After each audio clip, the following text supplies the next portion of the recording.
There are hearts that awaken, and there are hearts that merely flicker. You wonder why he drifts, why the flame dims when once it burned bright. It's not your words, it's not your beauty, it's what lies beneath, the hidden mechanism of fear that still holds him back. Because a deep man doesn't withdraw from emptiness, he recoils from connection that doesn't honor his wholeness. Do you want to understand why he ignores you? Why the spark that once lived between you feels extinguished? It's not about you. It's about what he hasn't yet allowed himself to face. I don't want to be needy. He believes vulnerability equals neediness, not the soft kind, the shamed kind, the kind that whispers, "You're too much, you're too emotional, you're weak." To him, reaching out feels like surrendering power. So he doesn't call. He doesn't respond. His reactions come slowly, like echoes in a cave. He's caught in a deep archetypal pattern, the stoic provider, the silent knight. Raised, perhaps unconsciously, on the myth that real men don't unravel, that emotional honesty is a burden women walk away from. So he keeps his feelings wrapped in armor, even when they burn holes inside him.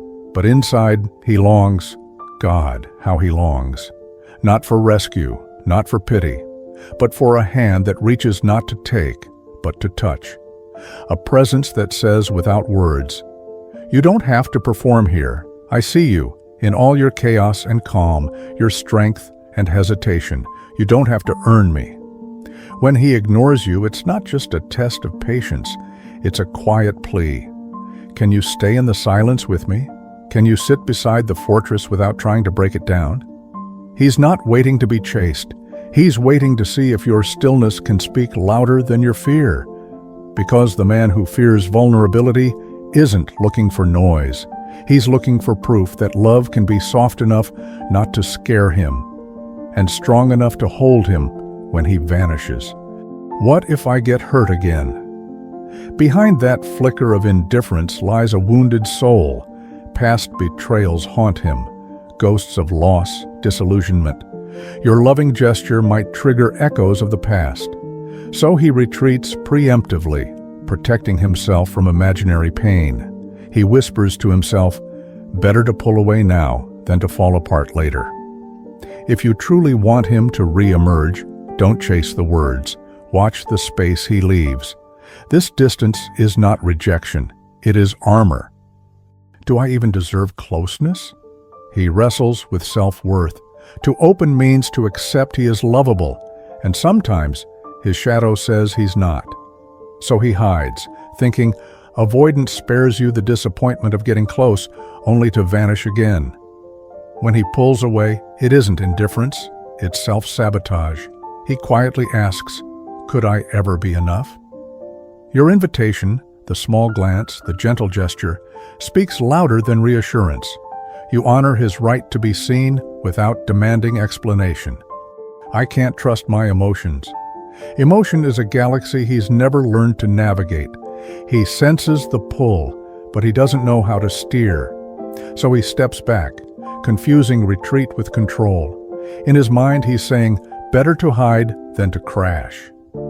He wants someone to sit beside him in that uncharted space, not to weigh him down with expectation, but to breathe with him in the unknown.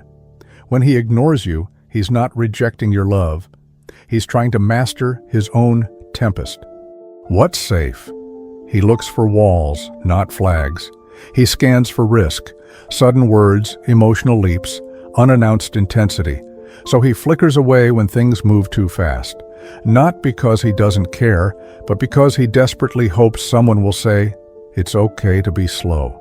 He needs presence that doesn't demand pace. When he ignores you, he's testing the ground. Can you stay when certainty dissolves? Can I really let someone in? The deeper the connection, the bigger the threat.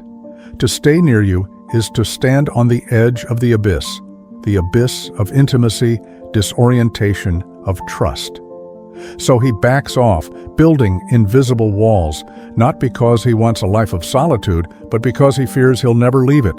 Ignoring is a shield. If you wish to cross it, you don't knock. You lean your shoulder, hold still, say nothing, and be there. I'm afraid of losing myself. He sees intimacy as erasure. To give is to lose the fragile self he's constructed, so he ignores you, not to punish, but to preserve a core he didn't build to share. His heart begs, "Let me keep my solitude, but invite me too." When he withdraws, it isn't disinterest, it's self-protection. If you touch his soul, don't erase. Reflect him back. Illuminate his identity, not overshadow it. I want to, but I don't know how. Perhaps the most poignant thought he keeps. He wants closeness. He wants to show up. He wants to connect. But everything inside him tells him he'll fail. He fears his efforts will look clumsy, his words hollow. So he hides behind silence, because silence is least catastrophic. He thinks, if I speak, what if I break everything? You might sense it in the slight hesitation before a reply. It's not arrogance, it's uncertainty. Your steady presence, the gentle look, the small touching ritual, whispers, "Here, you don't have to get it right, you just have to come." If you've wondered why he changed, why that closeness slipped through the cracks, know this: he didn't leave because he doesn't love. He left because connection scared him more than silence.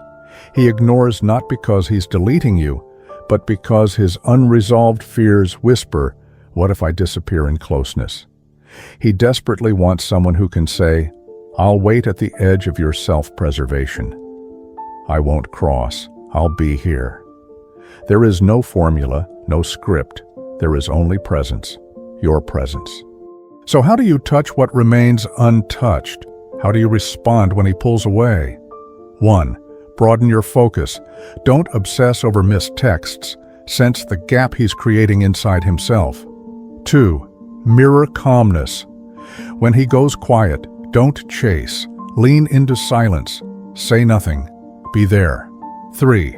Touch for being, not for doing.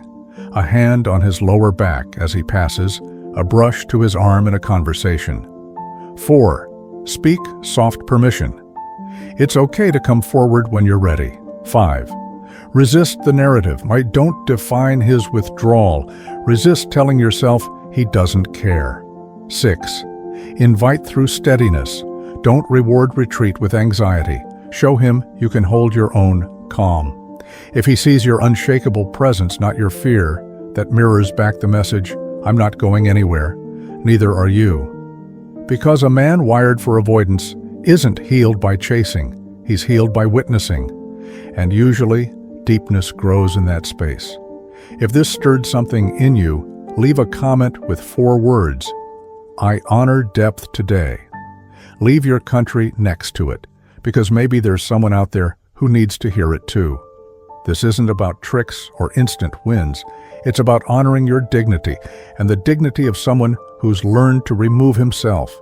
This is a place for strength that feels, for courage that listens, for presence that holds. Subscribe, not for entertainment, but for transformation.